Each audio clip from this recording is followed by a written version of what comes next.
Ladies and gentlemen, this is Adarsh and welcome to my comedy. എടേ ആയുഷ്മാൻ ഖുറാനയുടെ ഒരു പടം കണ്ടിട്ട് എത്ര കാലമായി?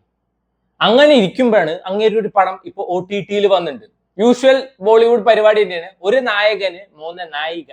ആയുഷ്മാൻ ഖുറാന, വാമിക, റക്കുൽ പ്രീത്, സാറ അലി ഖാൻ ഇവരൊക്കെ അഭിനയിച്ച പതി പത്നി ഓർ വോ ദോ. ഇതിന് ഫസ്റ്റ് പാർട്ട് ഉണ്ടായിരുന്നു, പതി പത്നി ഓർ വോ. നമ്മുടെ കാർത്തിക് ആര്യൻ, ഭൂമി ചേച്ചി, അനന്യ പാണ്ഡെയൊക്കെയാണ് അഭിനയിച്ചിട്ടുണ്ടായിരുന്നത്. എന്നാൽ ഇതില് ആയുഷ്മാൻ ഖുറാന. ഈ സിനിമ നെറ്റ്ഫ്ലിക്സിലാണ് സ്ട്രീം ചെയ്യുന്നത്. ചെറിയ പടം കേട്ടോ, 1 മണിക്കൂർ 50 മിനിറ്റ് ഒക്കെ ഉള്ളൂ. നമ്മുടെ അണ്ണൻ പ്രജാപതി, മറ്റേ പെരുമാൾപുരം പ്രജാപതി മമ്മൂക്കയല്ല, ഇത് പ്രയാഗ്രാജിലെ പ്രജാപതി, ഫോറസ്റ്റ് ഓഫീസറാണ്. ഈ സിനിമ തുടങ്ങുന്ന സമയത്ത് അണ്ണൻ ലെപ്പേർഡിനെ പിടിക്കാൻ വേണ്ടി പോണ സീനൊക്കെ കാണിക്കുന്നത് ഫൺ പരിപാടിയാണ്. നൈസായിരുന്നു, നല്ലൊരു ബാക്ക്ഗ്രൗണ്ട് മ്യൂസിക് ഒക്കെ ഇട്ട് നൈസ് സാധനമായിരുന്നു. വാമികയാണ് നമ്മുടെ ആയുഷ്മാൻ ഖുറാനയുടെ പണ്ടാട്ടി. ആള് ജേർണലിസ്റ്റാണ്. വാമികയ്ക്ക് എനിക്ക് തോന്നുന്നു ഹോൾ കരിയർ എടുത്ത ആളുടെ ഈ 1 സ്റ്റാർ ആയിട്ടൊക്കെ പലരും സെലിബ്രേറ്റ് ചെയ്യുന്നെങ്കിലും ഇന്നേ വരെ മര്യാദയ്ക്കുള്ള ഒരു ക്യാരക്ടർ കിട്ടിയിരിക്കുന്നത്, അല്ലെങ്കിൽ മര്യാദയ്ക്കുള്ള പെർഫോമൻസ് കിട്ടിയിരിക്കുന്നത് ഗോദ സിനിമയിലാണ്. And thanks to Basil Joseph. വേറെ ഏത് പടമാണ് എടുത്തു നോക്കിയോ, റീസെന്റ് ആയിട്ട് മറ്റൊരു പടം ഉണ്ട്, ബേർഡ് ബംഗിള, നമ്മുടെ പ്രിയദർശന്റെ പടമാണ് പറഞ്ഞിട്ട് തലവെച്ചതാണെന്ന് തോന്നുന്നു. ഒന്നുമില്ല, ആളിപ്പോ കൂടുതലായിട്ട് ഗ്ലാമറസ് റോൾസ് ഒക്കെ ചെയ്യുന്നത്. ഗോദ സ്റ്റിൽ കിഡു പടമാണ്. ആൻഡ് അതൊരു കിഡു ക്യാരക്ടറാണ്. സാറ അലി ഖാന്റെ കാര്യമൊന്നും പിന്നെ എടുത്ത് പറയേണ്ട ആവശ്യമില്ലല്ലോ. ഏതെങ്കിലും ഒരു പടത്തിൽ ആ കൊച്ചു വെറുപ്പിക്കാതെ അഭിനയിച്ചിട്ടുണ്ടാ? ഏതെങ്കിലും ഒരു പടത്തിൽ ആ കൊച്ചു വെറുപ്പിക്കാതെ അഭിനയിച്ചത് കണ്ടുപിടിച്ചെന്ന ലൈഫ് ടൈം സെറ്റിൽമെന്റ്. ഇനി ഉണ്ടോന്ന് എനിക്ക് അറിയില്ല, ഉണ്ടെങ്കിൽ എൻ്റെ അടുത്ത് വരണ എൻ്റെ പൈസ ഇല്ല. റക്കുൽ പ്രീത് പറയേണ്ട ആവശ്യമൊന്നുമില്ല. നമ്മുടെ അണ്ണൻ ഫോറസ്റ്റ് ഓഫീസറാണ്.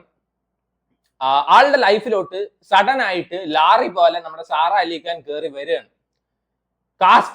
കാസ്റ്റ് ഞാനും എന്റെ ബോയ് ഫ്രണ്ടും തമ്മിലെ കാസ്റ്റ് വ്യത്യാസമാണ്, എന്നെ കൊല്ലാൻ പോകുന്നു, നീ എന്നെ രക്ഷിക്കണം എന്നൊക്കെ പറഞ്ഞിട്ട്. പിന്നെ യൂഷ്വൽ ബോളിവുഡ് പടം, എന്ത് ഭാര്യയ്ക്ക് ഭർത്താവിന് സംശയം, ഭാര്യയ്ക്ക് ഭർത്താവിന്റെ കൂട്ടുകാരിയെ സംശയം, മറ്റവളെ സംശയം. ഇതേ സാധനം തന്നെയാണ്. പണ്ടൊക്കെ സീരിയലിൽ മാത്രമേ ഉണ്ടായിരുന്നു, ഇപ്പൊ സകലമാന സിനിമയിലും ഉണ്ട്, എസ്പെഷ്യലി ബോളിവുഡിലും. മെന്റൽ ടോർച്ചർ, അതാണ് ഈ പടം, മെന്റൽ ടോർച്ചർ. നിങ്ങൾക്ക് സമാധാനം ഉണ്ടോ, അല്ലെങ്കിൽ സമാധാനമായിട്ട് ഇരിക്കുകയാണോ, ആ സമയത്തൊക്കെ ഈ പടം കണ്ടു കഴിഞ്ഞാൽ അതങ്ങോട്ട് പോയി കിട്ടും. എന്നാ ഭ്രാന്ത് പിടിച്ചിരിക്കുകയാണ്, ആ സമയത്താണ് ഈ പടം കാണുന്നത് വെച്ചാൽ നേരിട്ട് മെന്റൽ ഹോസ്പിറ്റലിൽ പോകേണ്ടി വരും. അതാണ് അവസ്ഥ. ഓവർ ദ ടോപ്പ് പരിപാടിയാണ്, അതൊക്കെ ശരിയാണ്. ഒരു പെണ്ണുമ്പിള്ള വരേണ്ട ഇതില് ഒരു മിനിറ്റില് 15,000 വാക്കാണ്. വായിൽ എന്താ പെണ്ണുമ്പിള്ള, മെഷീൻ കണ്ണോ? അയ്യോ, തലവേദന എടുത്തു കണ്ടിട്ട്. ആയുഷ്മാൻ ഖുറാനയുടെ പടങ്ങൾ പറയുമ്പോൾ യൂഷ്വലി ക്വാളിറ്റി സാധനമായിരിക്കും. ഈ മറ്റേ ബരേലിക്ക ബർഫിയൊക്കെ ഉണ്ട്, എന്റെ മോനെ ഇപ്പോഴും എന്റെ ഫേവറേറ്റ് ആണ്. ഞാൻ എത്ര വട്ടം ഇരുന്ന് കണ്ടിട്ടുണ്ടെന്ന് അറിയില്ല. പക്ഷെ ആയുഷ്മാൻ ഖുറാനയ്ക്ക് വേണ്ടിയിട്ടല്ല, രാജ്കുമാർ റാവുവിന്റെ ആ ഒരു ക്യാരക്ടറിന് വേണ്ടിയിട്ട് കിഡു പടമാണ്. ആരെങ്കിലും കാണാത്തവരുണ്ടെങ്കിൽ പ്ലീസ് ഗോ ആൻഡ് വാച്ച്. എന്നിട്ട് ഇഷ്ടമായില്ല ചെന്നവന്തർ വിളിച്ചോ, കാരണം അത് അത്രയും കിഡു പടമാണ്. ഇപ്പൊ അണ്ണൻ ചെയ്യുന്നതൊക്കെ തനി ലോക്കൽ സാധനം, തറ സാധനം, യൂഷ്വൽ തേർഡ് റേറ്റ് ബോളിവുഡ് പടം. എടേ എന്തിനാടേ ഇത്രയും പാട്ട്? നിങ്ങൾക്ക് 3 ഗ്ലാമറസ് ആയിട്ടുള്ള നടിമാരെ കിട്ടി പറഞ്ഞിട്ട് നാട്ടുകാരെ ഉയരെന്തിനാ എടുക്കുന്നത്? നമ്മൾ ഡാൻസ് കാണാനല്ല പടം കാണുന്നത്. ഇങ്ങനത്തെ ഡാൻസ് വെച്ചോണ്ടൊന്നും പടം കാണാൻ ആള് കയറില്ല. ഏത് നൂറ്റാണ്ടിലാണ് നിങ്ങൾ ജീവിക്കുന്നത്? പടം കഴിഞ്ഞാൽ പോലും പാട്ട് തീരില്ല, വീണ്ടും ഒരു ഗ്ലാമറസ് പാട്ട്. ബിലോ ആവറേജ് പടം. ഇതിലും ഭേദമായിരുന്നു മറ്റേ കാർത്തിക് ആര്യന്റെ പതി പത്നി ഓർ ഓ. ഇനിയിപ്പോ അടുത്ത 3ാമത്തെ പാർട്ട് ഉണ്ടാവും, പതി പത്നി ഓർ ഓ തീൻ. ഭർത്താവിന് ഒരു പണ്ടാട്ടി, 3 സെറ്റപ്പ്. റക്കുൽ പ്രീതിന്റെ ഒന്നും, പിന്നെ റക്കുൽ പ്രീത് ഒന്നും ഇന്ത്യൻ 2 വിട്ട് പുറത്തു വന്നിട്ടില്ല. ഇന്ത്യൻ 2 എന്തായിരുന്നോ ക്യാരക്ടർ, അതേ ക്യാരക്ടർ തന്നെയാണ് ഇതിൽ.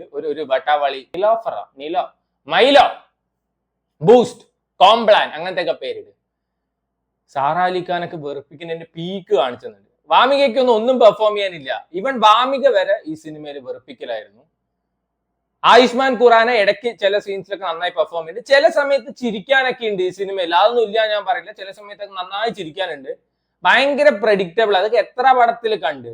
ടുവേർഡ്സ് എൻഡ് വെട്ടം പോലെയൊക്കെ എടുത്തു വെക്കാൻ നോക്കിയിട്ടുണ്ട്. വട്ടപൂജ്യം പോലെയാണ് ആയി മാറിയത്. സോ എനിക്ക് ഒട്ടും വർക്ക് ആയില്ല. ഞാൻ ആയുഷ്മാൻ ഖുറാനയുടെ ഒക്കെ ഭയങ്കര ഫാൻ, ആളുടെ പടങ്ങളുടെ ഒക്കെ. സോ വേണ്ടവർ കണ്ടു നോക്കുക. പതി പത്നി ഓർ വോ ദോ ഈ സ്ട്രീമിംഗ് ഓൺ നെറ്റ്ഫ്ലിക്സ് എല്ലാ ഭാഷയും ഉണ്ട് തോന്നുന്നു. ഞാൻ ഹിന്ദി ലാംഗ്വേജ് ആണ് കണ്ടത്. കാരണം ഇവന്മാരുടെയൊക്കെ ഒറിജിനൽ സൗണ്ടിലെങ്കിലും കണ്ടു കഴിഞ്ഞാൽ അത്യാവശ്യം രസവും ഉണ്ടാവും വിചാരിച്ചു. മനെ ഒരു പെണ്ണുമ്പിള്ള വരുന്നുണ്ട്, അൺസഹിക്കബിൾ സാധനം, വായിൽ മെഷീൻ കണ്ണ്. സോ അടുത്ത പടമായിട്ട് വീണ്ടും വരാം, വീണ്ടും സന്ധിക്കും വരെ വണക്കം.